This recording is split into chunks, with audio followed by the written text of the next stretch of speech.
Behold! Arms spread wide and braced against the wind, Lord Fangatooth Claw the Render paused and glanced back at Scribe Coingood. See how this bold perch incites me to declamation, Scribe? His narrow, hawkish features darkened. Why are you not writing? This is I Don't Even Own a Television, The Wurms of Blearmouth, a Malazan tale of Bauchelain and Korbal Broach, Malazan Book of the Fallen, number 11. Fuck. 1, 2, 3. There are books that are good, there are books that are bad. There's some books so fucking awful you wish you never had read them at all. Cause a novel can ruin your life. Hey buddy, I don't even own a television. All right, welcome to I Don't Even Own a Television, a show full of enthusiasm about bad books.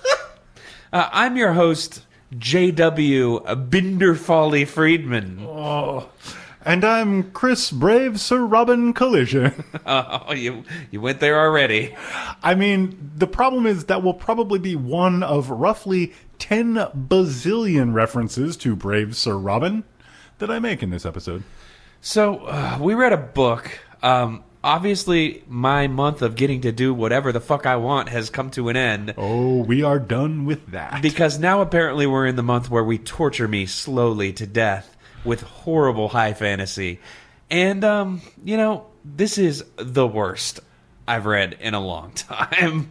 I thought this was going to be an easy romp. I thought this was going to be a daisy chain making romp through the meadow of a very short book that I thought also was going to try to be funny. Yeah, we were expecting some kind of bodiness, some kind of high fantasy comedy, of the Monty Python variety. Well, we got that, except that we got the version of that that's 200 pages of fart jokes and funny names. You used the word jokes, so you're already being more generous than I am. We got 200 pages of people farting who had funny names. That's far more accurate, I think. And oh my god, I feel so beat down. I feel absolutely beat down by this book. Life is not easy for me right now, folks. There's a lot of real life stuff going on that I'm going to decline to discuss, but I'm going to say that reading this book was not the lift I was hoping for. Rather, it was like being, run over by a steamroller when you're already on the ground after falling off your bicycle. Let me say this about that. I don't want to try to one-up you, nor could I, even if I did want to. So just let me say, I too am not having the greatest of times right now. And what I did when it came time to pick a book is betook myself down to my local library, picked a bunch of likely looking shit off the shelves. We engaged in a text message thread, settled on this. I felt pretty good about things. And then I spent maybe 45 minutes flipping through a book. Do you know who John Ringo is, Jay? I've heard the name. Yeah, so he's this guy who writes mostly military sci-fi. And I think you have to say it like that. I think you have to say military sci-fi. Yeah, it's sort of like tactical espionage. It's one of those word phrases that requires a certain tone of voice. Yeah, and a certain belt with a lot of stuff strapped to it. Whereas in this case, it's high fantasy. Precisely. And so this was a John Ringo spin-off of a series by somebody else. The series entitled Monster Hunter. And it's not, as far as I can tell, related to the popular video game the series. Konami game, yeah. Entitled Monster Hunter. No, it's actually about, hey, wouldn't it be cool if there were vampires and werewolves and other monsters in modern day, and you spent all your narrative time with a SWAT team whose job it was to murder, death, kill monsters? And honestly, I feel so fucking bad having read this and having seen how you feel about having read this that I didn't pitch that instead. I would have rather read, I think, just about anything than this, and we'll get more into it later. It was pert near 400 pages. Does that change your mind at all? 400 decent pages is still probably better than 191 of the worst Drek I've ever crammed in my brain. It included a non-ironical usage of "she could suck the chrome off a trailer hitch." Ooh. Does that change your mind? You're pushing it now. I'd say you're getting awful close to making them about. I'd say the scales are almost even. I believe the thumb that. is on very lightly at this point. Okay, I just want to. The only quibble I will offer here, I believe 'twas John Ringo balancing the scales, not your humble co-narrator. So I did promise I wasn't going to do too much funny voice. Apparently that promise has gone as out the window as any sense of writing restraint went out Stephen Eriksson's window. Yeah, and I just want to say right up front, I went to Wikipedia to try to learn more about this series because we're jumping in the middle of a series. Obviously, these are characters I thought we were supposed to be familiar with. It turns out most of them are brand new characters to the series. Is it kind of bad form for us to jump in on Book 11? Arguably. That said, this book is a standalone physical object I plucked off the shelf at the library. So if you purvey your goods in such a fashion, you get what you deserve. It's like when people tell you that you need to watch a television show in a certain order to enjoy it, that means it's not a good show. Well, or that it probably shouldn't be pushed into syndication such that a common way to consume it might wrong. be with our... Yeah, exactly. Is wrong. Yeah. Like, but yeah, it turns out most of these characters are new to this book anyway, so that's not even the issue. The issue is the style and what we have here. And what we have here is about 20 characters with quote-unquote hilarious medieval names. and that's in the first 15 pages, because this book stops introducing characters at, I'm not even kidding, I think about page 160 of a 208-page book. It's a very, very good point, yeah. And basically, a bunch of dumb, like, corny bar shit happens. Wait, sorry. You're trying to describe the plot of this book. You're right. Jay? You're right. I need to cede this to the master. My man, I got this. All right. Are you ready? To do a plot in 60 seconds? Yeah, here's a song. Nobody knows if you finish or not. You got 60 seconds to give them a plot. Plot in 60 seconds. All right, Collision. I know, sometimes this can be tricky. This book has a ton of characters, so there's probably a lot of story to get through in 60 mere seconds. Do you think you have what it takes? I don't. I know I have what it takes. Awesome. Then, begin. Congratulations, you did it! Yes! Because this book has no fucking story. I mean, it has stories. I guess. This book is less episodic than a box set of The Simpsons. This book is so episodic. It might as well be, I don't know, fucking Columbo. Yeah. Except not good. I also would have expected, how episodic was it? But I didn't actually. Sorry, you were waiting for the feed. But I didn't actually have anything, so it's all good that you didn't.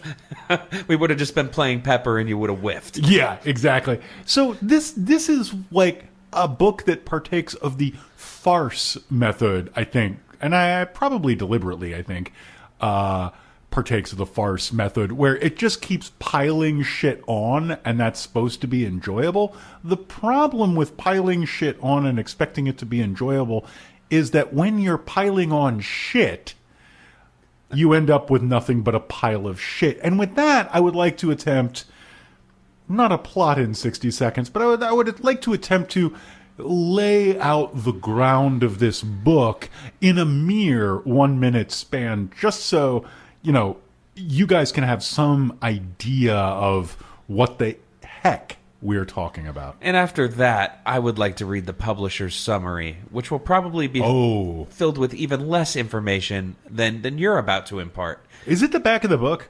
I don't know. I don't have the physical copy. Okay, because we're not there yet, but low-key, the back of the book, for me, is almost a high point, because I was like, oh, this actually sounds kind of good, and kind of good for the show. Well, we'll see. I'll take a look while you're doing your real plot in 60 seconds. All right. And yes, it is the back of the book. Oh, great. So, there we go. All right. I'll just cut all that out. All right, so are you ready for your real attempt at plot in 60 seconds? I am. Let's begin. A ship full of assholes crashes on the shores of an evil town, and who gives a shit ensues. There you go. Actually, okay, that was just a joke. I'm going to try it for real. Seriously, though, we're barely exaggerating. All right, one more try here. Reset the clock, wind it back, rewind, lay it down, flip it, and reverse it. And here we go. Okay, fine. We're in a dickhead world of probably spelled with a PH fantasy, and a bad coastal town preys on all those who chance upon their shores, whereupon first they encounter the salvage artist Woofine Gags, who robs the dead and helpfully points the living toward the only place in town, a tavern/inn/place where a man can pay for sex with a woman. Pause for laughter. Woo! And so can a woman. Pause for laughter. Wipe tear of hilarity from face. Run by a woman named Philoville Generous, who has large breasts. Oh, you're kidding. Philoville's daughter wants to break into the family trade but can't, so she's palling around with a tax collector who wants to leave town but can't. Meanwhile, the Horndock sheriff likes to have sex with women, but he doesn't like the town's resident lizard cat, which is violent. Nor does he like his friend, the zombie, record scratch.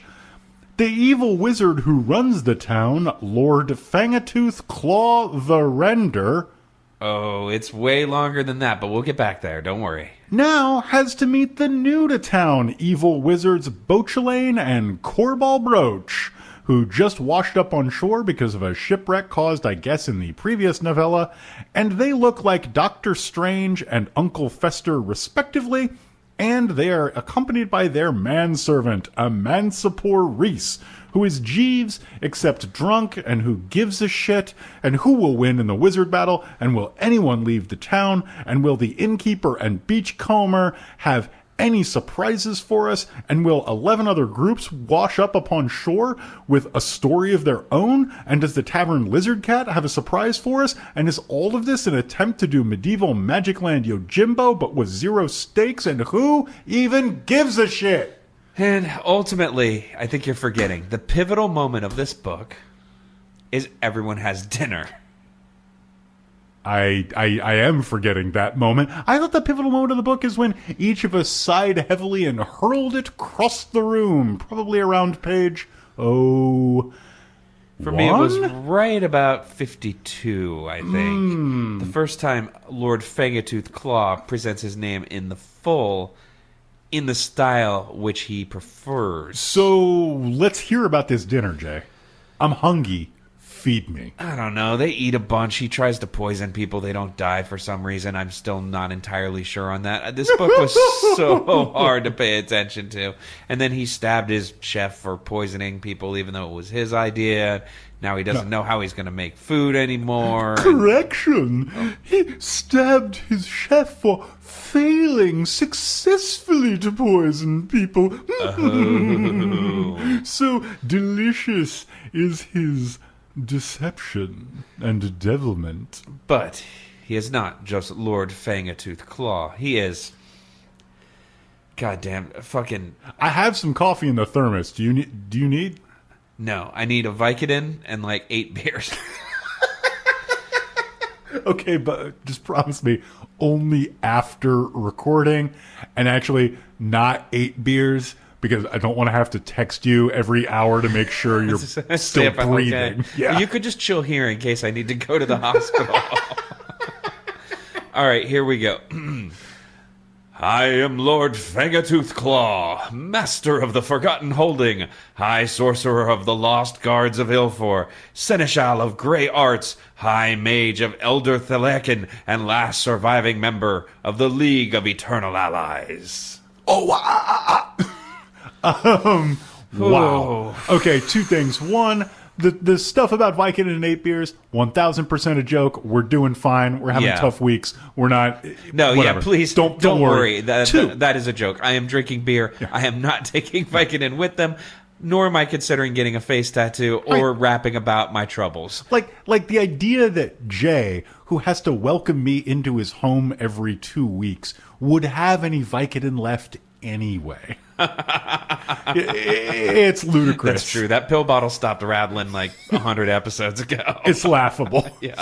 Facially preposterous. But yes, no, don't worry about us. We're doing fine. And now, having built up that goodwill, second thing, if there is any word starting with and extending through every other word, Senechal, I don't know, that you think we've pronounced wrong and you feel an urge to send us an electronic mail or tweet about it, We don't care. So hard we don't care. This is me doing the umpire. You're out of here. Yeah. Because that is exactly how many fucks I give about how words in this book are pronounced. Yeah, and I like I said, we've hinted at this. We're not having great weeks. If you want to reach out to us and try to correct our pronunciation, this is a world-class shitty time to do so. If you're looking to get blocked, however, this might be your lucky week.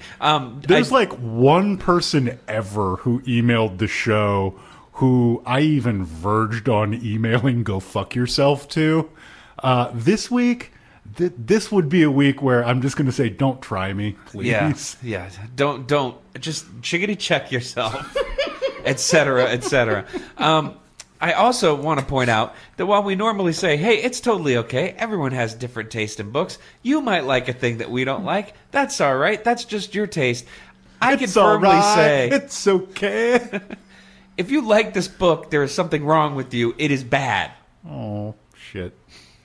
I mean, sorry. I didn't like it, but I'm not actually mad at it. I'm mad at it. I am so mad at it. Okay, so maybe if this book was a person, I would be learning MMA moves just to choke it out. Yeep. Sorry. I know some of you really like it when I get angry on the show, so this is the episode for you. I just had a video pop into my head of you doing MMA on books. It's really hard they don't have limbs. It's hard to get that guillotine cinched in. Yeah, but just like the rear naked choke on it. It would have to be a pretty large volume. I'm not that limber. All right, so but anyway, maybe we pivot away from the part of the show where two grumpy men don't talk about a bad book. Yeah, okay. And apply the verbal guillotine, the verbal small joint lock, the verbal submission hold, if you will. Ooh, what if I gave it a tombstone pile driver and then said, rest in peace? Not so much MMA and more of folk dance presented in a fictionalized combat milieu, but still very, very good as far as I'm concerned. Even if I cross the book's arms on its chest before I pinned it? That totally makes it a fight. Yeah, totally. It's real. I was reading something once that was talking about a particular pro wrestling move known as the crossface.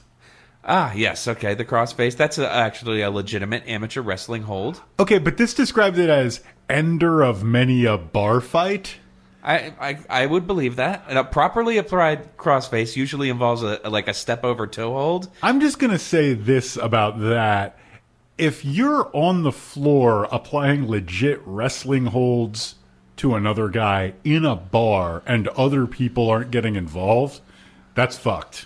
That's a very good point. That's a bad scene. I was thinking more from the perspective of like a bouncer, right? Like some dude gets rowdy, he's throwing haymakers at you. I mean, a bouncer ain't nothing but a mall cop. Yeah, but no one's gonna. And I've been a bouncer, so I could say that. We're having this discussion on a book podcast, dude.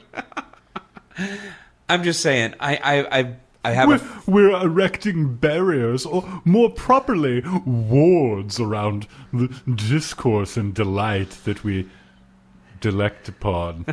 I have a friend who is I'm running out of words. I'm a so sorry. practitioner of Brazilian Jiu-Jitsu. He's very skilled. He's won a lot of tournaments locally. He's also one of the most mellow guys you would meet. But I have never watched someone like shut down a fight faster than that man, and it all happened on the floor. So, yeah, I don't know. I buy it. Anyway, back to the book. Yeah, I mean, this is bad. We're talking about like martial arts and violence. Yeah. Okay, so I guess we should talk about high points and low points that don't have anything to do with grappling sports. I mean, if we can find any, the parts of the book that I liked the best were definitely the grappling sports parts. Exactly, the maneuver by maneuver depictions of combat most mano a mano. Okay, well here's a song anyway. High points, low points, theme. Here it goes. High points are high, and the points are low. High points, low points, get ready to go. So off mic, Jay just full on pulled a wish a motherfucker would with respect to me possibly throwing a punch and getting thrown across the room. That's quite an exaggeration. But it's hilarious. What I said was, if I was 3 or 4 beers deeper, I would have said, "Hey, dude, throw a punch. Let me show you." It wasn't a, "I wish you would try to hit me." Yeah, so when we actually take breaks, it is mostly us like hopping on the exercise bike or doing push-ups to keep our heart rate up. Yeah. Because we like to bring a certain energy level to the show. That Joe Rogan energy. Speaking of which, I've been flipping doses daily for like 4 years now. Are you cycling, bro? My 5th eye is about to open. Not that I'm more enlightened than you, but you suck ass. Okay, cool. So up next, we've got Elon Musk. He's going to talk about building a tunnel. Oh, he's so cool. Actually, we're going to try to talk about a high point from this book. Right. And I think you have to go first because I got to think about this really hard. Okay, so this is from the 2nd page of the book. And, well, I'm just going to read it. This This is the tax collector. So he's not a native of the town. He was sent to the town. But what makes this tax collector funny, Mr. Collision? That he has dreams beyond his aspiration and station. He thinks he's more than just his profession. And could it also be the fact that no one takes him seriously and actually pays him taxes? Yes. Okay, is now a good time to note that I actually had this written down wrong, and it's not the tax collector whose thing fine. I'm about to read. It's actually the evil wizard's scribe. Aha.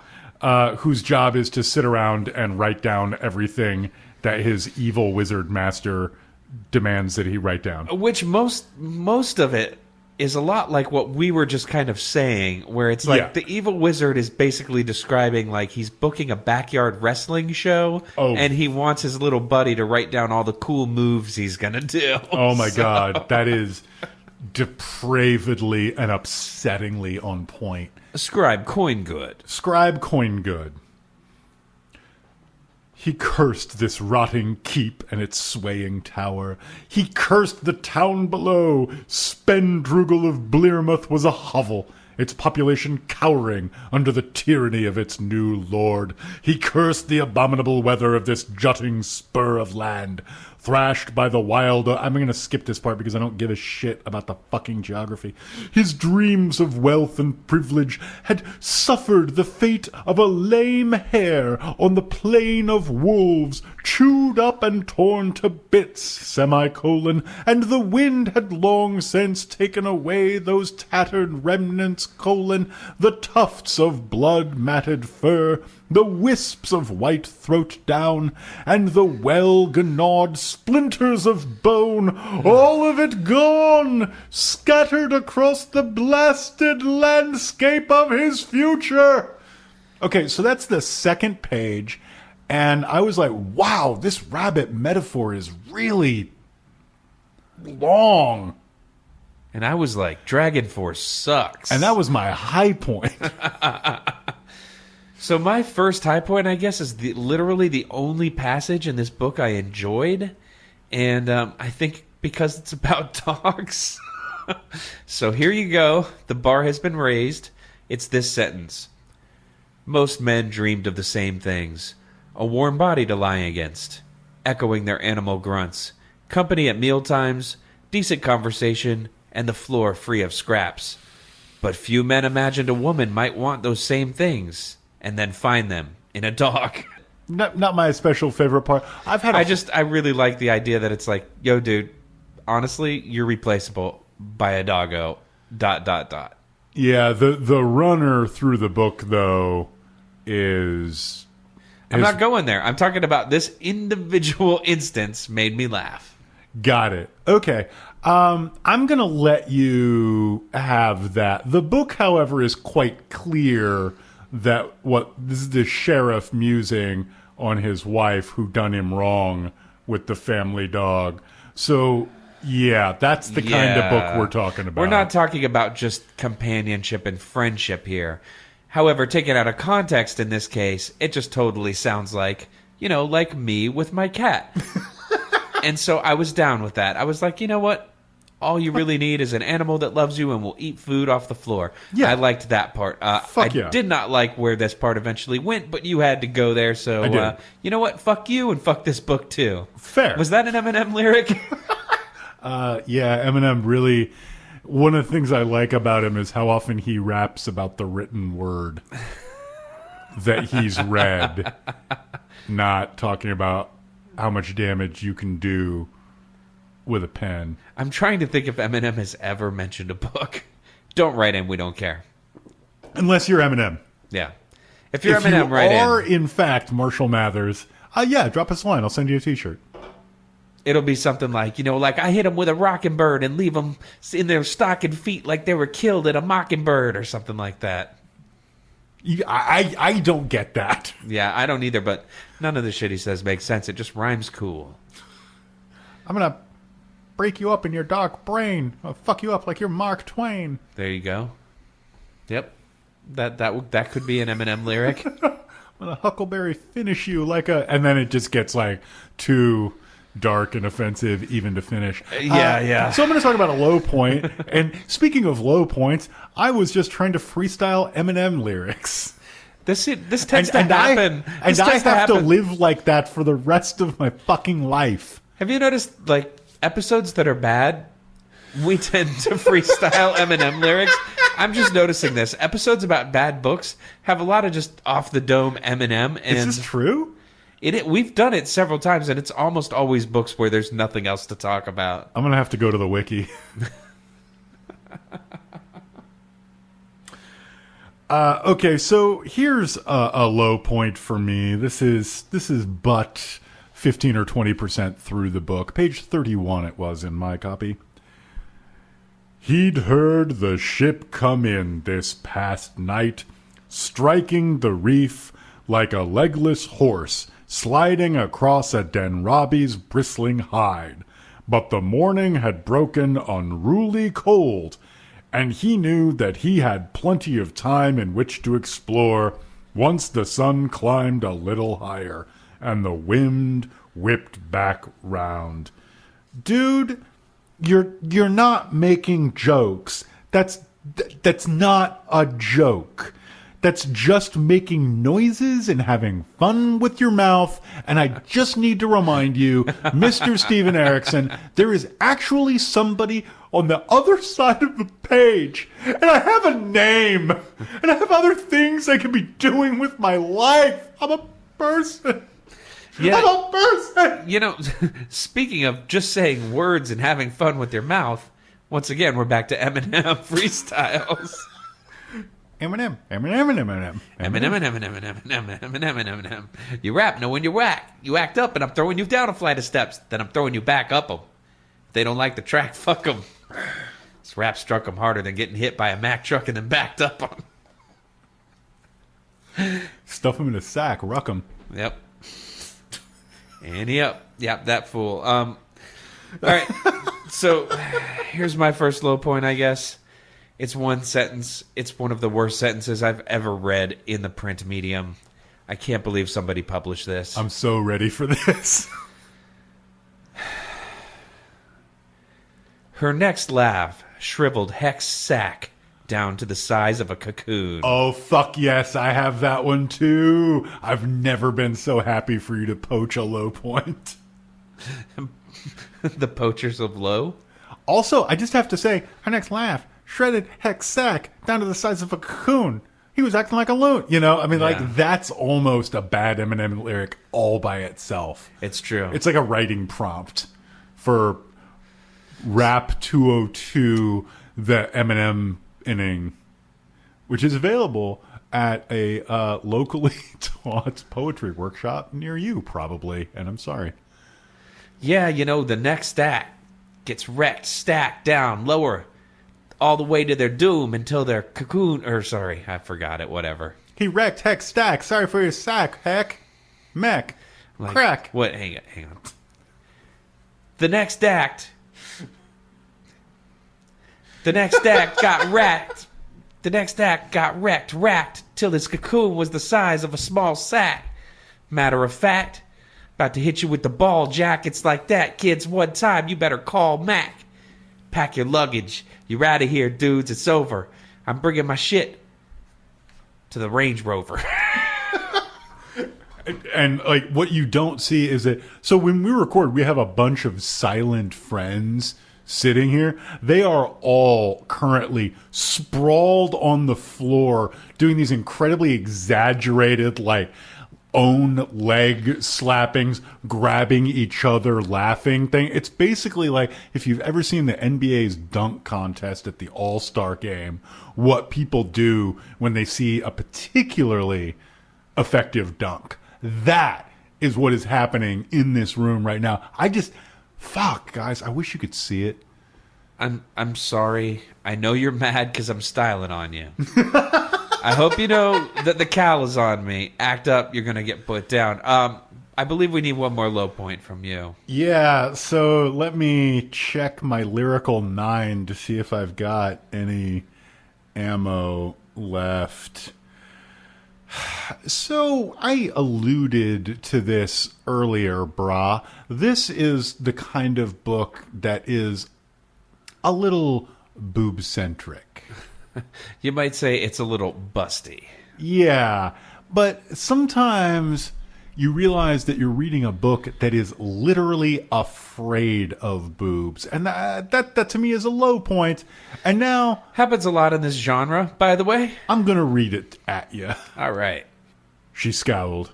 No, it wasn't me, but it could have been. Especially my friends here. No, don't look around, you idiot. The tits you're holding. This one here, her name's Stout, on account of her staying firm the way she does. And the other one's Sidelop, on account of, well, you've named your tits? Why not? They're my friends. As in, bosom companions? Cue Tom Hanks theme music. Her eyes thinned. Oh, she said. I never thought of that one before. Thanks. Now let go of them so I can get this tunic off, so you can see what she did to them, to make them just like the statue's tits. He watched while she turned her back, as if suddenly succumbing to modesty. Then she turned around. Her breasts had no nipples. Instead, in place of them were mouths, with soft, feminine lips painted bright red.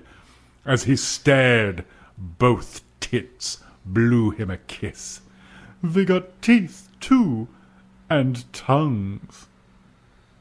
Oh, the Lovecraftian horrors. Now we've heard it all. Waka. Waka.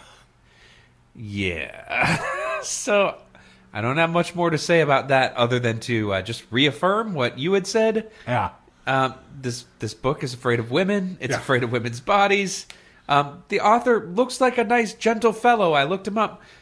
Looks like I'm kind of an older Canadian Larry David, but I I don't like the way he writes about women. My dude, I'm very, very sorry that you got super high and looked over and realized that your friend had pasted some Rolling Stones lips and tongues on top of that Rumpelmans poster. Like, I get it. That's very upsetting to see.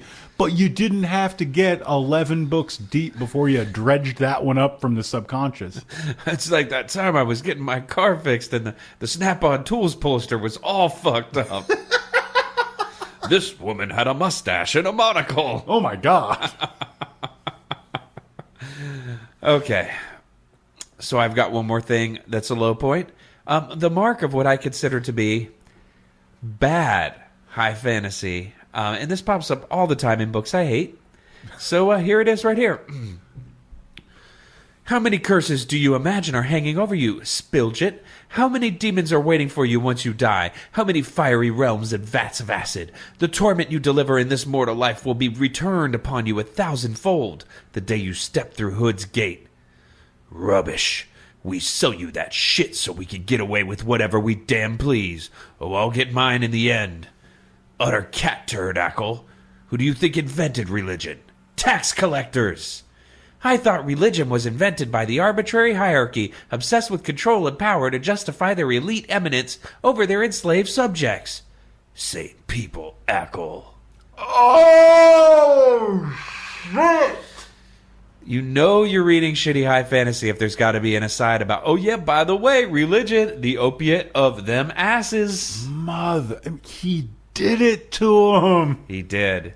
He brought the pain hardcore to the brain. Yeah, so that's one of I know two, might have been three separate run-throughs of pretty much that exact thing about how government is just a way to extract coin from the sheeple, and religion is just a way to keep them in their place. It's just a tool of the dominant regime. It almost makes you think there's a reflection between this fantasy world and the own reality that we exist in ourselves. Yeah, and the only reasons it really made me mad, because like on its own, whatever, I've read that before. Fuck, I've written that before, slightly less well. I mean, I was 14, and like the only things I'd read to that point were lyric sheets from AC/DC and Voivod records, but I had read that before. And I bet you wrote it in Or a I had book written that before. with a plot and a story, and not. No, it was really just a manifesto in my notebook. Oh, well,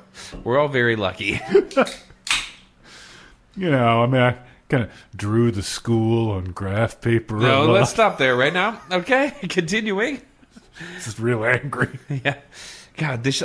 I'm sorry, folks at home, I have not been this angry about a book in a long time. I know a lot of it is due to extenuating circumstances, but most of it is due to just the absolute void of quality of this nonsense. And, yeah, no, it's not great. And like the reason I'm mad at it is not because he serves it up on the platter, but because he has to burnish his own credentials and say, oh, did you know I was a trained anthropologist and archaeologist? Well, you know, if so, my man, I hate to say it, but you either did not bring any of your anthropological learnings and training to the task of commenting on society, or you were just one suck-ass fucking anthropologist. Yeah, you're sub-Michael Crichton, dude. So, I guess we're supposed to finish it up here with high points. Oh, yes, we are. It's going to be hard. You go first. I got to think really hard again. So, this is a little thing I like to call this death scene is pretty great. Because while I may quibble, and in fact have, with what Stephen Erickson might choose to write, I cannot tell you that he can't write. No, he's great at describing dialogue and boobs with teeth. And, yeah, anyway, sorry, keep going. Right. The evil wizard Fangatooth sat back and smiled across at Bauchelain. Now, shall we begin? Bauchelain's brows lifted. Begin? Why, sir, it is already over. What do you mean? I mean that I've won, Lord Fangatooth. The man leapt upright. It was poisoned. Oh, you fool, think you I am not also immune to all poisons? I am sure that you are, Bauchelain replied, but that will not avail you, alas. Bauchelain sipped at his wine. What have you done to me? Why, said Bauchelain, I have killed you. The lord staggered back, doubling over in pain. He shrieked. Then blood erupted from him, spraying out from his body. He straightened, arching as if taken by spasms, and his torso bulged horribly, only to then split open. The demon that crawled out of Fangatooth's body was as big as a man. It had 4 arms and 2 bent ape-like legs with talons at the end of its toes. Beneath a low, hairless pate, its face was broad and dominated by a mouth bristling with needle-like fangs. Smeared in gore, it clambered free of Fangatooth's ruptured corpse and then coughed and spat. That fucking rules. Goro wins. Fatality. Yeah, but it crawled out of him, man. Can we take it like way back to the beginning there? And can you reread the part where he says right before he says he's already won, and just allow me to jump in there? Now, shall we begin? Begin, sir. It's already over. I entered the 30 lives cheat code, and you will be getting no further in Contra. Crap. Better book. I would read that book. I would probably then bring it onto my Bad Books podcast and make Jay read it. And then I would probably recommend it and buy 2 more books in the series. If past practice is any predictor of future performance. I'm still working through Chet and Bernie, so no shame there. All right, I had one more high point. This is a dubious high point. Big ups to Chet and Bernie. Yep. Nowhere to be found in this book. Nope. Just a cat that gets fucking killed, but it turns out it's an evil witch and she's resurrected. Hooray! That cat fucked up a lot of people before it died, but it wasn't a real cat. It was a lizard cat. Yeah. So cool your jets if you're getting excited listening to this at home. Anyway, sorry, your high point. Yeah, just this one little piece here. Emancipor found a spare goblet and poured the man a glass. Then he lifted his own. Here's to minions. Good, yes, to minions. And I agree. Those wacky little yellow ne'er-do-wells always getting in trouble.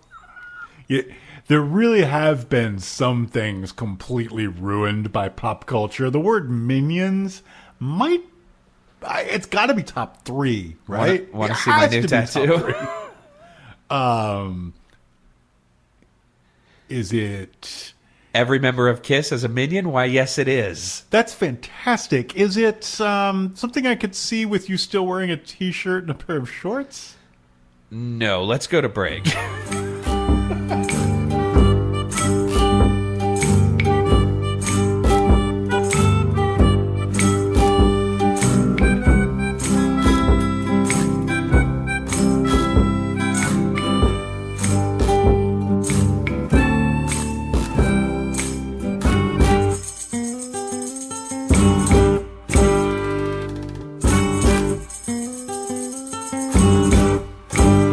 Forsooth, travelers, we are back with more wondrous tales of adventure from some land that's not ours.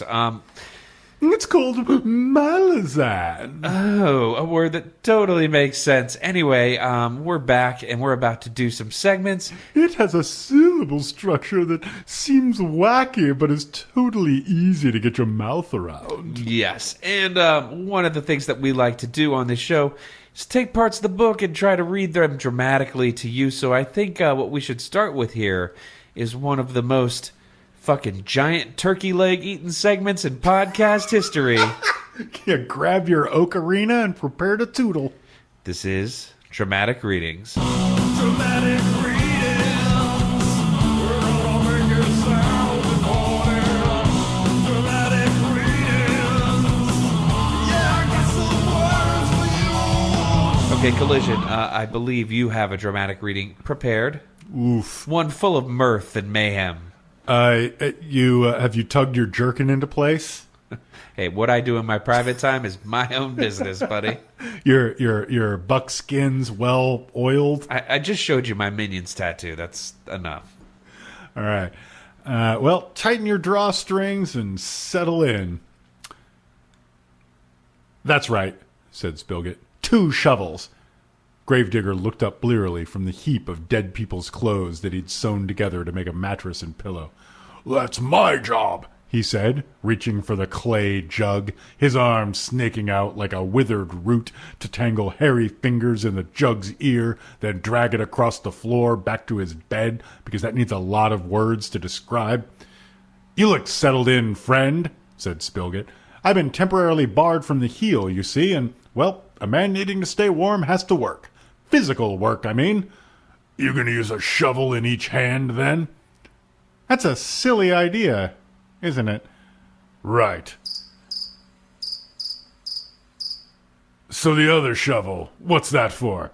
Taxes? You taxing my one shovel and claiming the other as payment? I think you've had a little bit too much to drink. Too much in what you're saying might make sense. Too bad for you, then, isn't it? Taxation doesn't work that way. Yes, it does. Gravedigger drank. All right, it does work that way. You keep one shovel, and the tax collector takes the other one, and uses it to build you a nice level road. Oh, yeah? So how come it's me building that road, breaking my back, and using my own shovel to do it with, while you sit there doing nothing? But you got a key in your pocket, and that's the key to a giant vault full of shovels. So tell me again, what good are you to anyone? This is ridiculous, Spilgit said. People have different talents. You build roads, or in this case, dig graves, and I do the collecting, or in this case, dig the graves. Exactly. So take one shovel and go to it. But I'd like both shovels.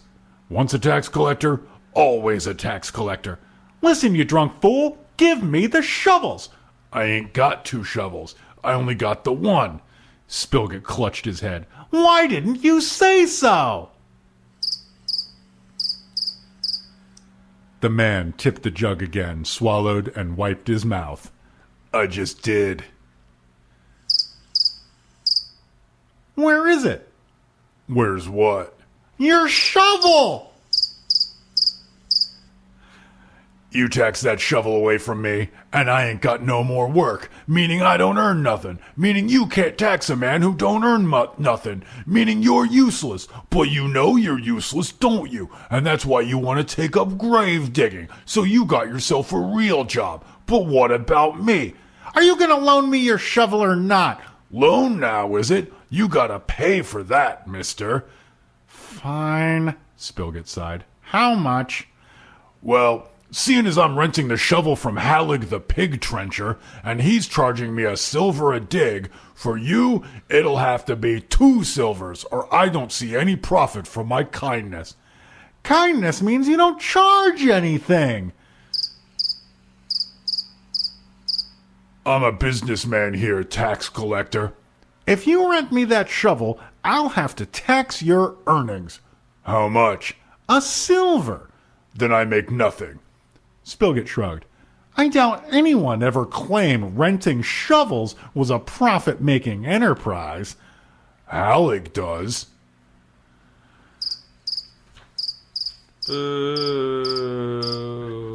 Listen, that damn shovel is leaning outside your front door. I could have come up here and just taken it, and you'd never have known the difference.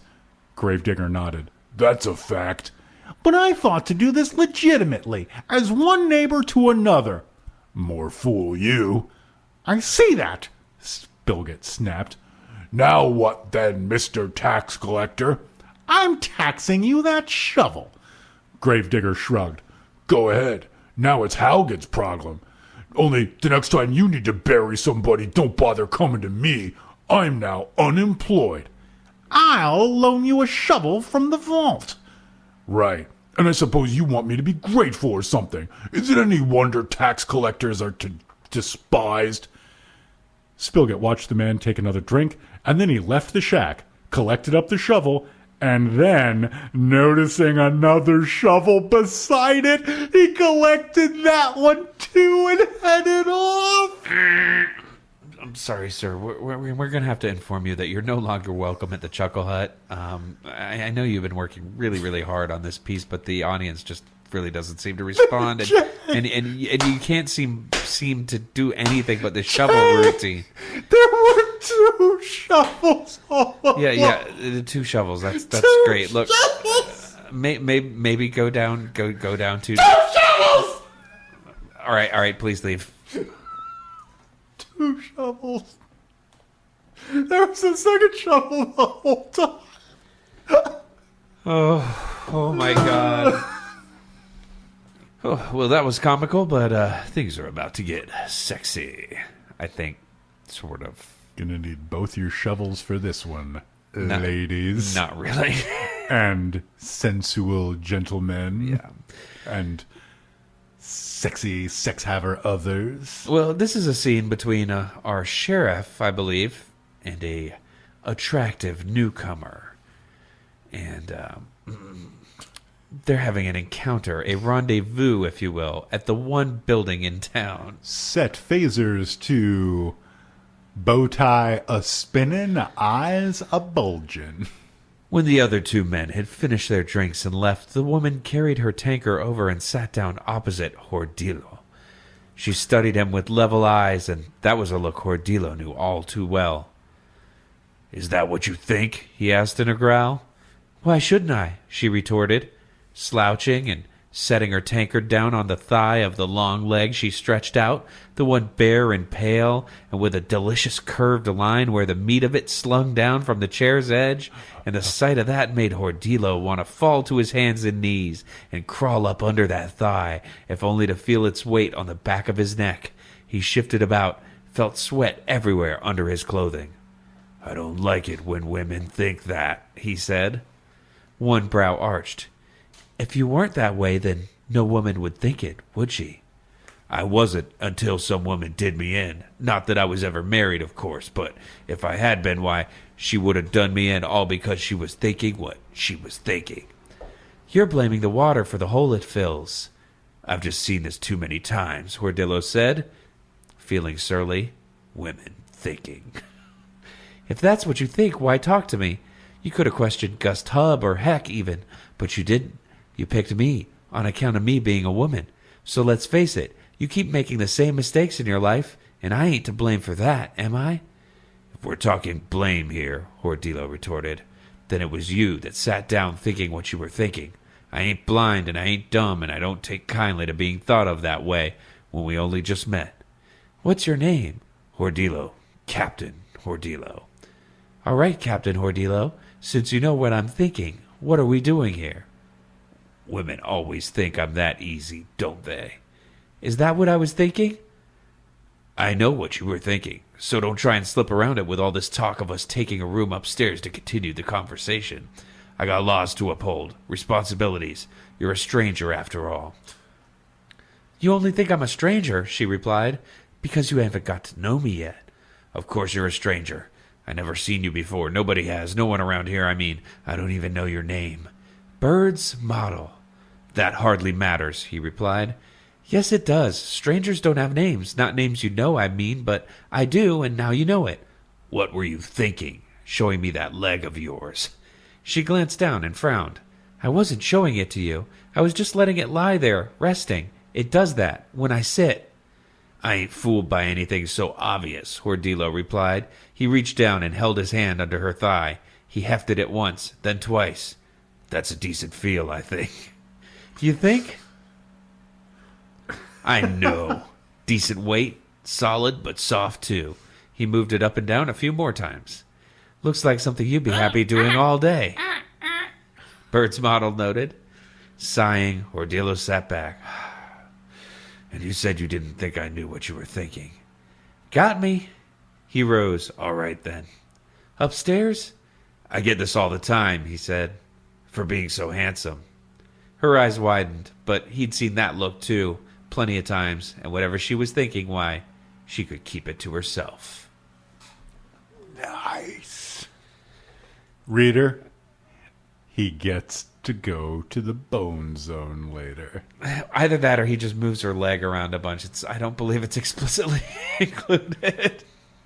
Jesus, I am actually very glad that Mr. Erickson did not see fit to describe the physical act of lovemaking, which some call coitus, to us.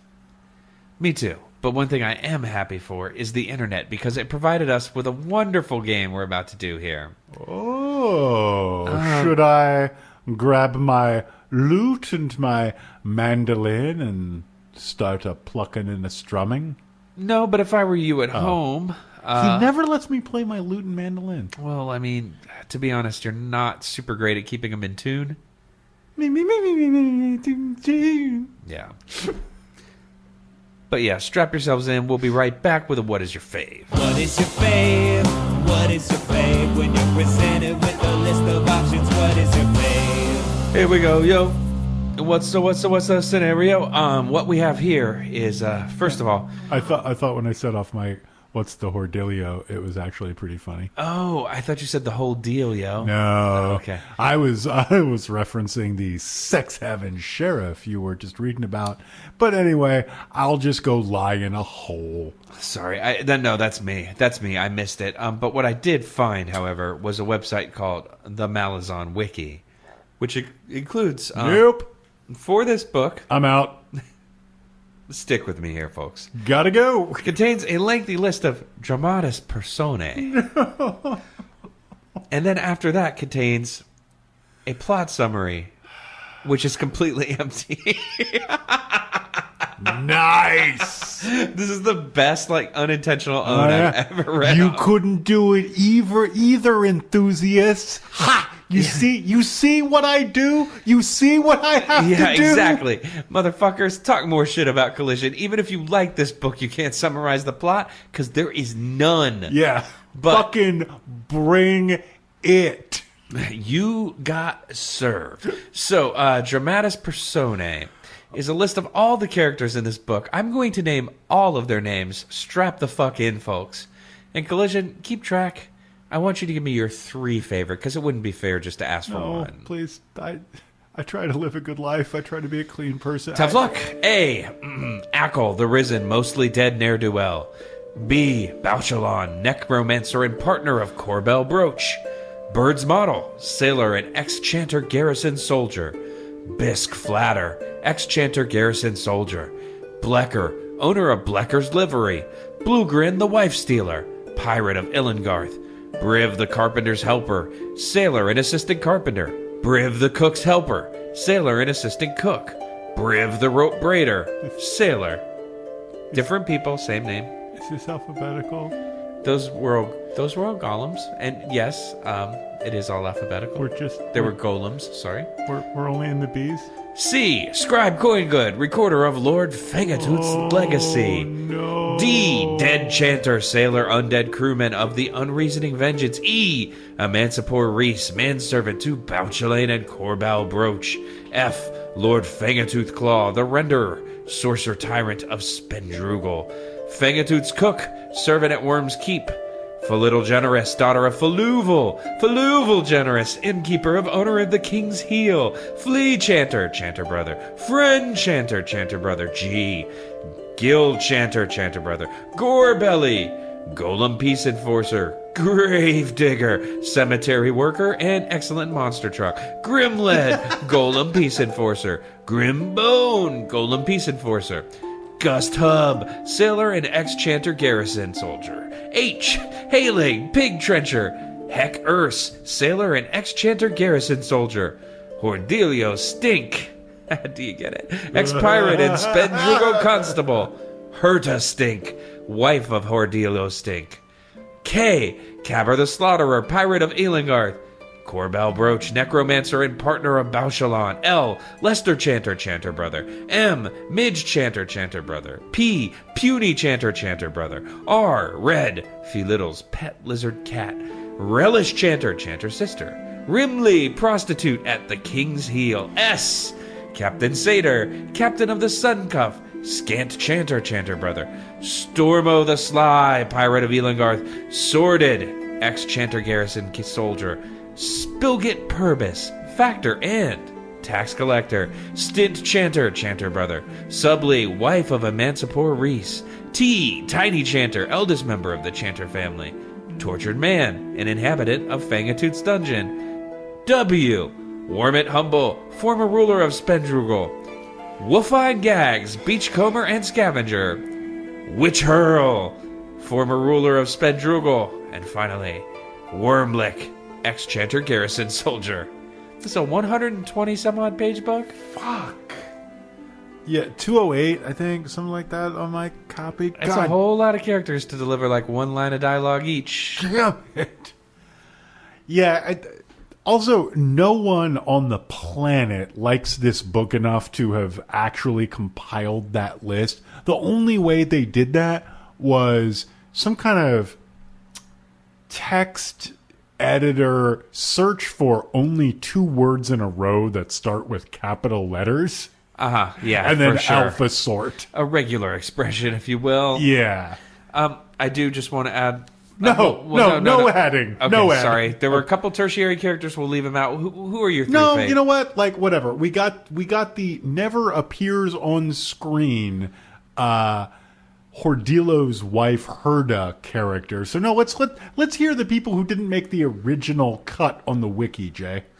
Well, they're mostly described en masse, and that's millions who are made to kneel, and yet more millions who die horrible deaths in a wave of suffering and misery. Oh, that's actually pretty funny, because if I remember right, that's Lord Fangatooth describing his subjects, and somebody immediately corrects him, well, the actual subjects of the town are more like hundreds. And then, later still in the book, it's possibly poetically described, but still in words said, everyone in the village was in the inn.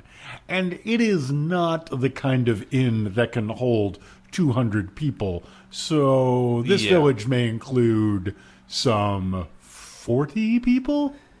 And there is also the unnamed woman who, quote-unquote, likes to pee in your lap. Oh, well, that's not an unnamed woman. That's Philoville's daughter. You're supposed to pretend like you don't know this so you don't seem weird. Oh, well, I mean, I just read the book, Jay. Okay. I mean, I'm pretty sure. You might be cutting off some really awkward emails, too, so I appreciate it. Okay, I just want to say, if someone out there wants to send me an email in 6 months that said, who is the unknown woman who wants to pee in your lap? I will probably by that time have forgotten that that's a character as described in this book or on the back of this book, and we'll probably just think this is the creepiest fan mail we've ever fucking gotten. I don't remember that line in the Alanis Morissette song. Yeah. So yeah, well played, Jay. It's just that I only finished the book on Sunday, so I'm still like sharp as a tack. I like to attack. I never Look back. look at the front of a book. I only skim the back. Ooh, good. And I'm on track, Jay, to tell you my favorite characters. Now, you said that I could only pick my top 3. I'm going to fudge that, and I'm going to pick my top 2 in 2 different categories. Okay. Those 2 categories being, number 1, things I like, and number 2, good names for a metal band or monster truck. And so the 2 things I like who had names were Birds, something or other, don't fucking care, and Bisque. Birds model. Great. And Bisque, something or other, don't fucking care. Those 2 things, great things. Yeah. Birds, soup, yes please. Don't put birds in my soup. I'm a vegetarian. Otherwise, let's get at it. Tomato bisque, watch a bird.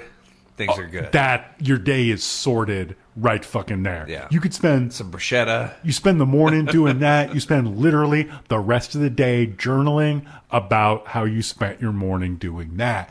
Now, the 2 cool sounding names for a monster truck or a metal band. I know what one of them is. Grave Digger. That's right, ladies and gentlemen, at the Super Bowl of Motorsports in Bithlo, Florida, this October 13th, 14th. Coming through, sponsored by Pep Boys. That's $14 for the whole seat, but you'll only need The Edge. Sabado, sabado, sabado.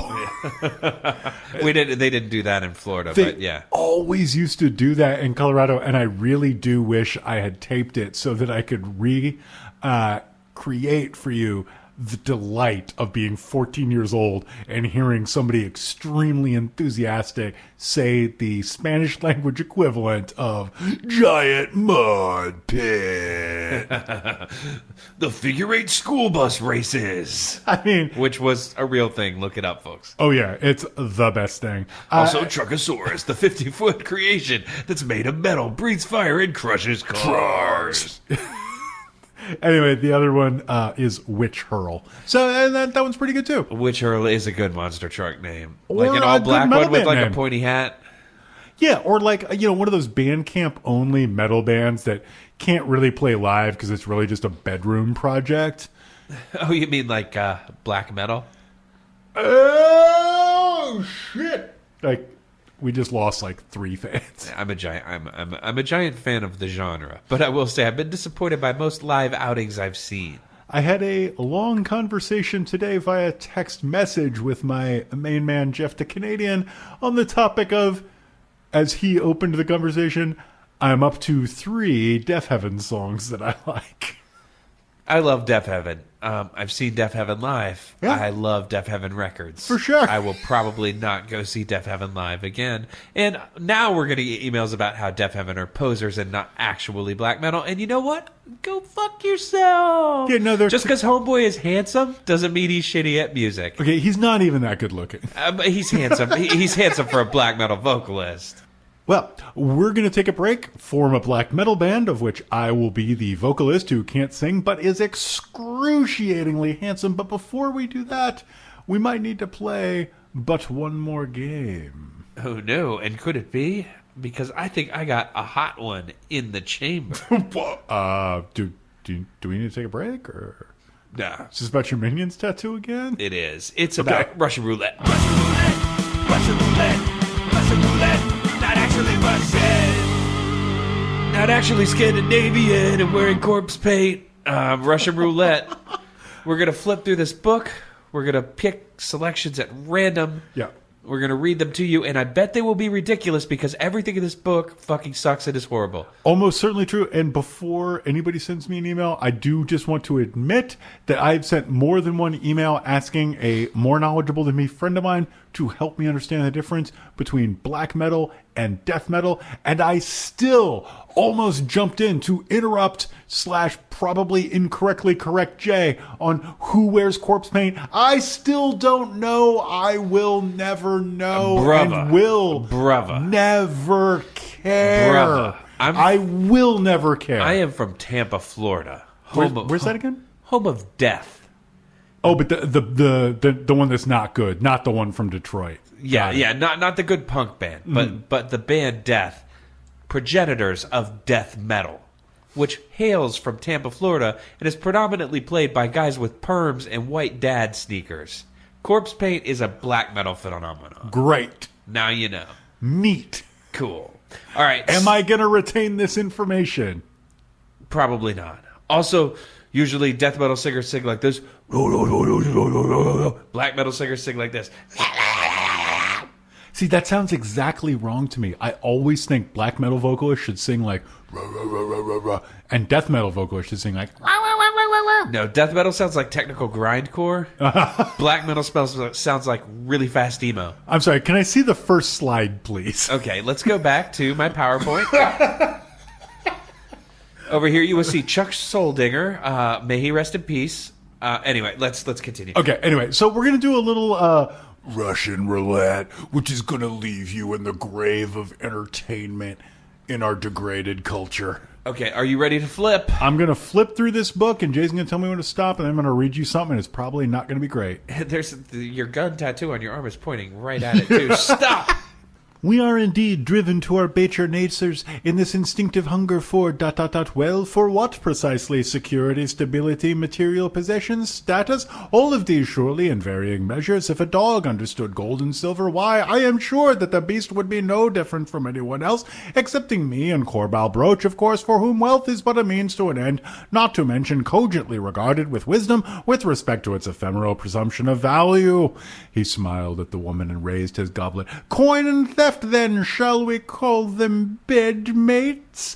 Two sides of the same wretched piece of metal? Or does greed stand alone and find in gold and silver nothing but pretty symbols of its inherent venality? Do we hoard by nature? Do we invest against the unknown and unknowable future, and in stacks of coin seek to amend the fates? We would make of our lives a soft cushioned bed, warm and eternal, and see a fine end if we must shroud it in the selfsame sheets.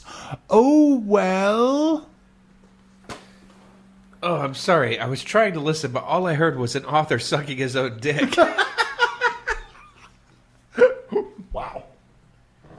All right, my turn to flip. Yeah. Stop.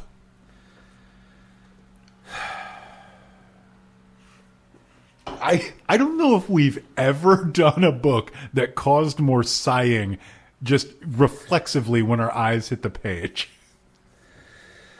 Mr. Reese, do get on with that icing, will you? Korbal Broach so loves icing. Sweet tooth, then? I suppose it shows, Bauchelain said in a tolerant murmur. I don't understand what that joke is supposed to mean. So like a child is my companion. Emancipor thought about that, conjuring in his mind Korbal's broad, round face, the flabby lips, the pallor, and the small, shallow eyes. He thought that about children. Envisioning a toddling Korbal Broach running in a pack of runts, Big Tooth smiled, and snippet of hair on that now bald head. He shuddered. The fools, they should have known. One look, and they would have known. Those kind you do away with, head in a bucket, left out in the snows overnight, accidentally mixed up with the dog food. Don't matter how, you just do away with them, and if the world trembles to your crime, relax. That was the rattle of relief. That boy running with his gang, a gang that kept getting smaller, with all those pale parents wondering where their children vanished to, and there stood young Korbal Broach, face empty and eyes emptier. They should have known. Priests can't cure them. Mages can't unlearn them. Jailers don't want them. Bundle him in a sack of lard and raw meat, and dump the whole mess into a pit of starving dogs. But who am I fooling? Children like Korbal never die. Only the nice ones die. And for that alone the world deserves every damn curse a decent soul could utter. Master? Mr. Reese? You done with that vanilla? Fuck me. Yeah, you have to be a trained anthropologist, I think, to indict such weighty thoughts upon the gilded page as... Sometimes you look at a kid and you don't like it, so you should probably feed it to wild dogs. That kid looks like a real shit. I wish he was dead. Yeah. Awesome. Great job, Steven Erickson. And, if you were serious, that's bad. If you were joking, you're not good at joking. All right, yeah. Either way, you lose. Yeah. One more game, let's do it. Yeah. This is Ripping It Off. Here's a song.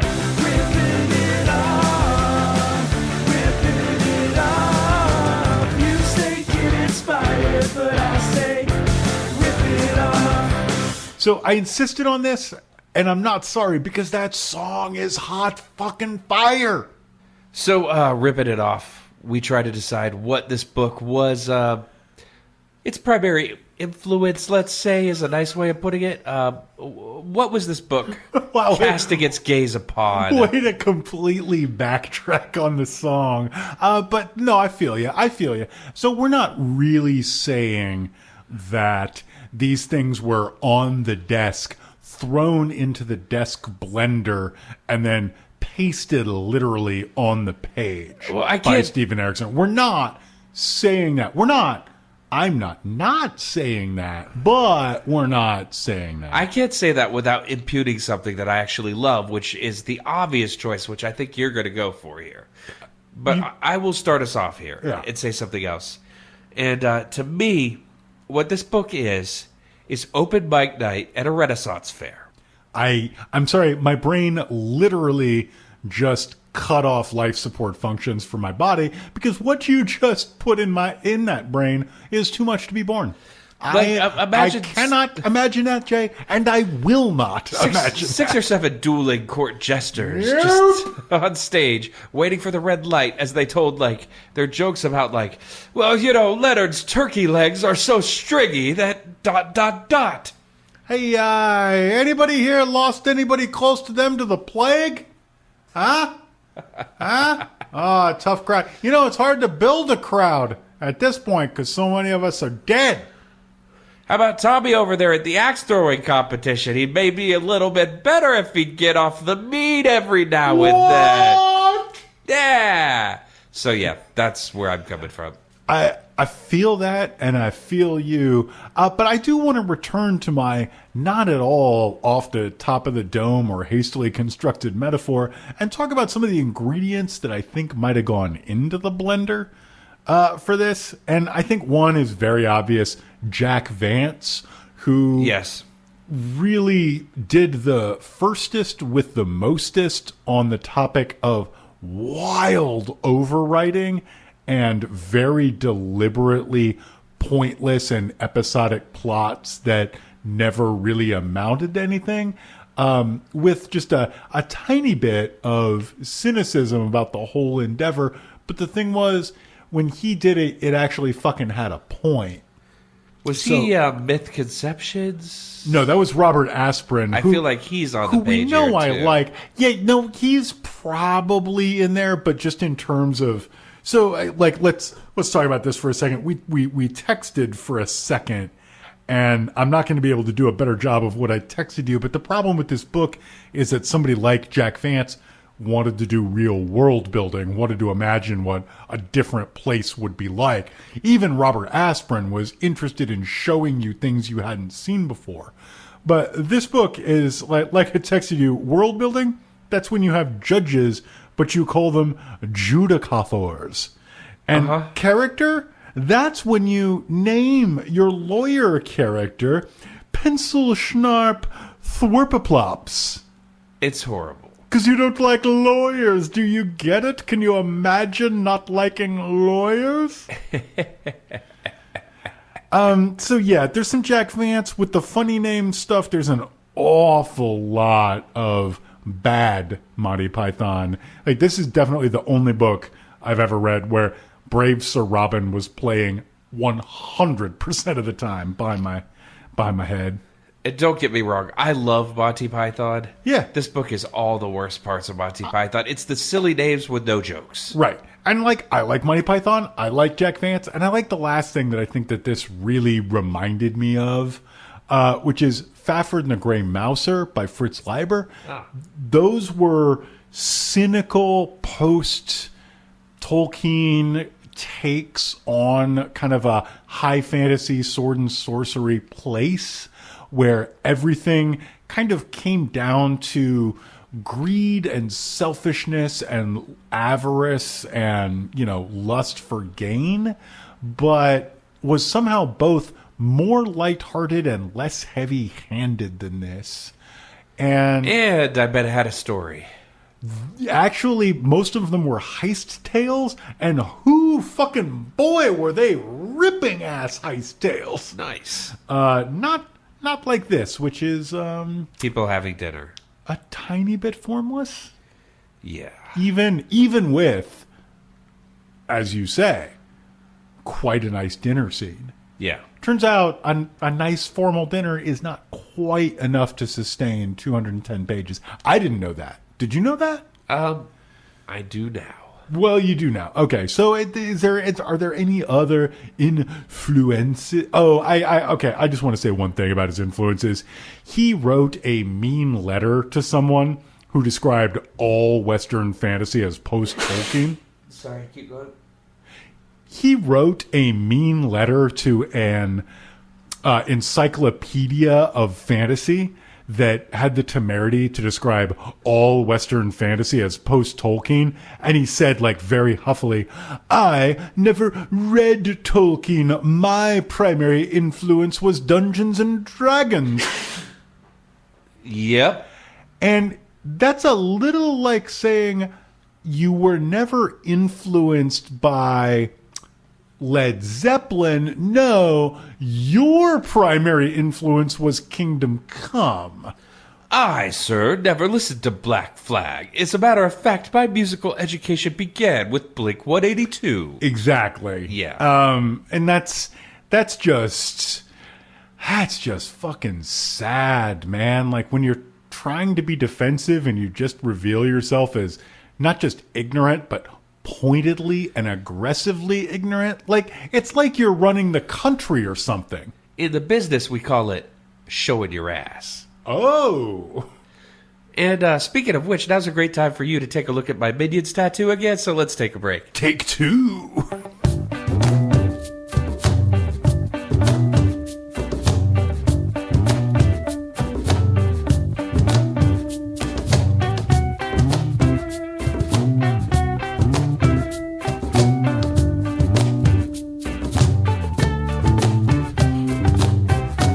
Well, if we can, let us brave the tormented, turgid seas of... Stop, we're done. We don't have to do this anymore. Yes, of the next segment, the next piece, the next... Yeah, but the execrable... The voice, the verbiage. We can stop now. We can just be normal human beings. I'm sorry, brother. There is no off position on the Genius Switch. You know this. Like, it's true. I've been knocking back the crossbow for hours, mate. Oh, fuck. It's happened to me, too. Jeez, I don't even know what that means. Is that a sex thing, or is that just like a archery thing? It's an archery. You know, it's aiming, getting your arrow in line. And yeah, no, it's okay, but is it an archery thing, or is it a sex archery thing? I was talking about it in the terms of getting the jokes ready. I mean, you don't have to tell me. All right, it's a sex thing, right? Okay. Anyway, yeah, no, sorry, we are done. Woo! And it feels so good. It does. So, if you will, now comes the time where we'd like to tell you about other things you could bring into your life other than The Wurms of Blearmouth by Stephen Erickson. Not only venom and spite, sometimes with sweetness and light, and we always end the episode by telling you about a thing we like. Recommendations. There are many, and they are legion. And we're going to name several, or at least two. Jay, what do you got for us? I'm just going to say right up front with the caveat that this is obviously, I would say, for fans of the show that ended about 10 years ago. HBO's Deadwood, which I consider one of the best written television programs on TV, provided you have a strong stomach for very harsh language and some pretty graphic violence. This past Saturday, 10 years after the show itself ended on a very, what's the word I'm looking for? It didn't really end. It finished. Okay. They released a movie, a 2-hour-long movie that really tied up all the loose ends, brought all the characters back home, and just was one of the more satisfying pieces of filmic entertainment I've watched in a long time. It also just made me remember how much I love the dialogue on that show and how many of the characters on that show I just find amazing. My one caveat will say, even though it was a very, very brief role, they decided to bring back fucking Jeffrey Jones, which I imagine means they gave him money. No, you should not have done that. But other than that, the movie was great. That's a double plus on good for certain. 1/10 of 1 point docked for not giving us the long-winded. A long-running HBO show finally came to an end with a finely wrought several-hour experience that tied up all the loose ends and brought all the characters home. Yes, I'm talking about Game of Thrones. Well, I was just going to compare it to if you were disappointed and let down by the end of Game of Thrones, but you watched Deadwood back in the day, watch this movie. This is how you tie the fucking loose ends up right, instead of doing like fucking film school 101 shit where a woman has dragon wings coming out of her back. Look, top 3 endings of all time, and I don't think that you can argue with this. X-Files, all the movies. At the top. Especially the one where they're just in a raft at the end. Oh, that was so good. I'm not going to lie. I teared up at that. I was like, oh, Mulder and Scully. Wow. Sculling. I love it. Wow. I mean, I wasn't not drinking. Okay. If you say Lost, I'm punching you, though. Never seen an episode, start to finish. Okay, good. Yeah, anyway, sorry. I don't care about endings very much. Anyway, so yeah, Deadwood. I'm going to recommend also... I also want to say just one more thing. Jeffrey Jones, only in it for maybe a grand total of 30 seconds. I don't know why he's there. Very easy to fast forward.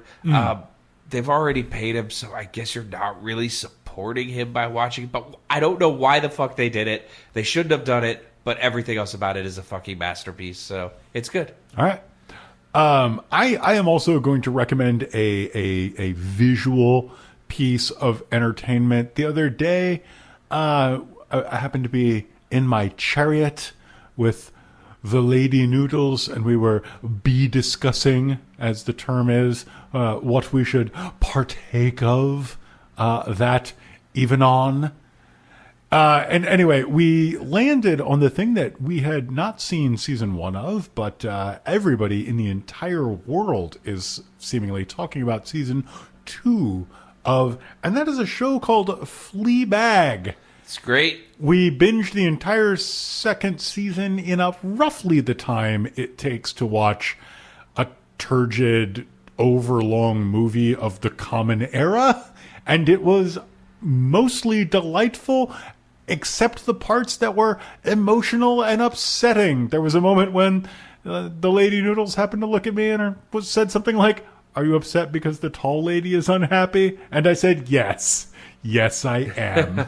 And if I know the part you're talking about, and that was upsetting. If that sounds like an experience you'd like to have, I highly recommend it. If it doesn't sound like an experience you'd like to have, I'd like to urge you to reconsider.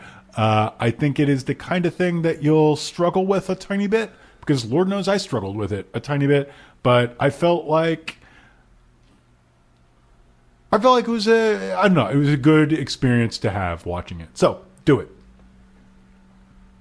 All right, so in addition to recommending things, sometimes we get letters.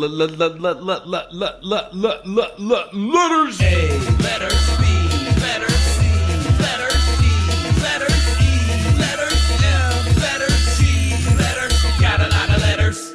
I want to say there was a little thread in the I Don't Even on a Television Fun Time Party Pit, and the song that seemed to get the most weight behind it in terms of could be a little bit longer was the Letters song, which surprised but pleased me.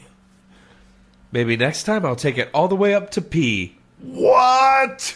That's like 500 letters, Jay. Well, if you're down with P, you are in fact down with me. Whoa. Even what if I'm not down with P twice and the letter before it? That means I'm not down with OPP. Yeah, then you don't know me. Fair. Anyway, okay, this riffing is not the greatest thing we've ever done. But with this letter is the greatest thing that's ever been done, and it is from Spockendaw, fake last name. That's great. And it is entitled Transformers Porn Answers. Not again, not again. To questions you didn't ask. Yes, we did not ask them for a reason. Sorry, I couldn't resist. I've been binging on your archives from episode 1 onward and just hit the Make Me episode. And it's not a recent episode, and you definitely didn't ask, but I paused while you were talking about Transformers porn because you hit me right in the special interest. Well, that could have been a lot worse. Writing 80s cartoon space robots having sex is probably my least dignified hobby, but writing emotional, sexy stories also gives me power over the hearts of mortal men, and I've made readers cry. So that's pretty addictive. You were correct that most Transformers are guys. However, instead of passing the limited ladies around you to pull double duty you on the sex having, there is instead massive amounts of dude on dude shipping. Oh. I don't know about you, Jay. I am so shocked you could knock me over with a baseball bat. So you mean to say that these Transformers are a bit fluid and willing to, let's say, partake in just, any sort of getting down that's going around, let's just say, however they feel. Let's just say Megatron likes to get it on a Tron. All right. Megatron/Optimus is a mainstay, but it doesn't stop there. Some of the fandom doesn't like that, but the rest of us are having a fantastic time. More interestingly, canon is starting to get on board too. The IDW just recently rebooted. I have heard about this thanks to other listeners. But before the reboot, all 3 branches of ongoing canon, I don't know what that means, had M/M robot romances as major plot drivers. Robot marriage was introduced. There's more women overall, including a married trans lesbian couple. Yep, this has been mentioned to us as well on Twitter. So that's about 8 million times ahead of, say, anything on TV or a movie. I was just going to say, what this means is a comic book about robots has more representation than your average television show about human beings. Yeah. Wow. The women weren't used as romance pawns, and the writer for one ongoing described Cybertron as a homonormative society. Well, from what I understand, they've actually been bringing on quite a lot of female and non-binary writers to write these stories. So these aren't just like men pandering. These are people telling stories that mean something to them, and that's awesome. And more franchises should do this, not just in comic books, but like TVs, video games, whatever. There's a lot of people out there who write shit that aren't straight cis men, and you should get them to tell their stories too, because there's a lot of interesting shit out there, and you can open weird, narrow 40-year-old minds like mine. Especially if you, say, took some shelf space away from, I don't know, Steven Erikson? Yeah. Anyway, actually, before I move on to the rest of this letter, let me just say, Steven Erikson, that's fine if that's what you like, but if someone came to me and said, I really like Steve Erikson, I might just ask them, why haven't you read another book? That's fair, but high fantasy is like a broad genre that spans all sorts of works. There are plenty of places you could go other than Steve Erikson. Back to the letter, but romance is cool and all. But let's talk porn. There are 4 distinct varieties of Transformers porn, only one of which involves genitals. The others are arguably SFW, and they can all be mixed and matched, plus all the participants are nigh immortal space robots. So there is some variety. There's spark sex merging, where partners touch each other's sparks or press them together. Wire play involves getting a partner off by reaching into joints and stimulating their wires. Oh. Plug and play is basically data transfer as sex, and you're now free to think of every USB cable you see is a robot sex toy. I was just thinking, next time I charge my PS4 controller, I'm going to have strange thoughts. Really love to get to work, pull my laptop out of the old, containment locker, throw it on my desk, and plug in the external keyboard. Let that mouse start fucking. Wow. 9:30, time for sexy. And valve plug is robot genitals, and once upon a time it was boring. Guys with retractable robot dicks, full stop. This is what I imagined. Good start, I guess. We can do better. These days, the default is that everyone gets a dick/clit/vag. Assholes are optional, but reasonably common. Probably I should have read that vag, but it was spelled V-A-G. I apologize. I was caught up in a heated letter reading moment. Much like the Asia tune. Modifying your dick to have extra features is common. Well, I mean, who are you telling? Some of the bug-themed characters have ovipositors. Hell, slap an extra dick on there if you're feeling it. You deserve this. I'm sure you don't need to know any of this, but Transformers porn is the funnest playing field I've ever encountered.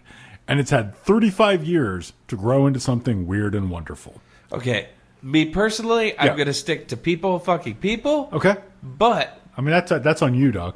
It is. It is. I'm boring. I'm just going to say it. However, I am amazed at how much this has evolved beyond what I imagined. Yeah. I fully admit that I was wrong in my envisioning of what Transformers porn consists Would of. probably consist of. And yeah. I feel greatly educated. I'd like to apologize to anybody who I have. I mean, I'm not even joking. I'd like to apologize to anybody who I've kind of let down with my small-minded view of the Transformers porn fit community.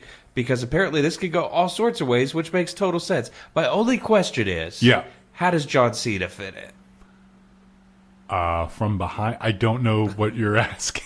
Bumblebee, man. Haven't seen it. Oh, okay, never mind. But yeah, so I think we are all as up to speed as we are likely to get in mid 2019 on the field of Transformers porn. I, for one, thank everybody who's written us in about Transformers romance and porn, and I would like to just sort of, as the main person who fetches the emails, say, unless and until there are major advances in the field, I think we're good. Yeah, let's draw the line right here. Yeah. I think that was the defining document. I don't think it can be topped. It can't. Yeah. So, yeah, unless some crazy shit goes on in that world, we don't need to hear about the one-off of our Jack Reacher episode again. So, yeah, if you'd like to write us about things other than major advances in the Transformers romance and hard fucking categories, you can do so at I don't even own a television at gmail.com. And if you're going to write to us to correct something we said about this book, please include the subject line, delete me. Yeah. Because that's what will happen. Or just don't do it. I feel like we've been pretty high energy, and I've had a great time tonight. But I just want to say again, not having a great month. Nope. I'm in a better mood now that I started. Yeah. But fucking do not step to the razor. Do not need right now to hear jokes at my expense. Full stop. Especially from people who don't actually know me. Sorry. Yeah. I know I'm being a little bit prickly here, and I get that that's not something that's fun to hear, but been kind of a rough month, kids. No, we love you all as listeners. Yes. We appreciate... And as people. And listeners and supporters of what we do, and that's great. But just please be aware that while you hear the two of us have a back and forth, and we have our own personal language of comedy, we might not understand your personal language of comedy. And we can't see your face. Exactly. We can't see the wink in your eye. I'm looking at you right now. I can see when you're joking. So before you write an email to us like, hey, Jay's voice is funny, or something like that, maybe stop to think about how that might be perceived by someone who's having a rough time. And don't send that email. There you go. That said, if you want to have a super good time on the internet, and who doesn't, I can strongly recommend that you go to Facebook, if you're on Facebook, and go to the I Don't Even Own a Television Fun Time Party Pit. It's a place that is only for having a super fun time with your pals on the internet. So do that. Probably you know about the fact that we have a Patreon, patreon.com/IDEOTV. That gets you a bonus episode every month. It's fun to listen to. I think I'm going to do an extra where I just read in my deadest voice the long, long list of Jay's names. Not Jay's names, but don't blame me for that. The long, long list of names that Jay read. Because I think two people think that's as funny as I do. And it's a great way to help us out and help keep our spirits buoyed in these rugged times. I think that's about it. That is. We are on Twitter, IDEOTV Pod. I don't know why you'd want to follow us. I don't know why you'd want to use Twitter, but if you do, we're there. And I guess until next time, we'll be back in a couple weeks to talk about something that will make us much less angry, hopefully. I mean, I'm not the saddest thing is the enthusiasm gap between us on this book is one of the biggest we've ever had, and it ranges from mild dislike but not actively angry on my part to wants to whack his e-reader and my library copy with a hatchet that he actually has in his hand right now. Whoop whoop, motherfuckers. Well, not that kind of hatchet. Okay. Or maybe it is that kind of hatchet. I don't know. Until the next time, please mount the land-crawling crustacean of your choice.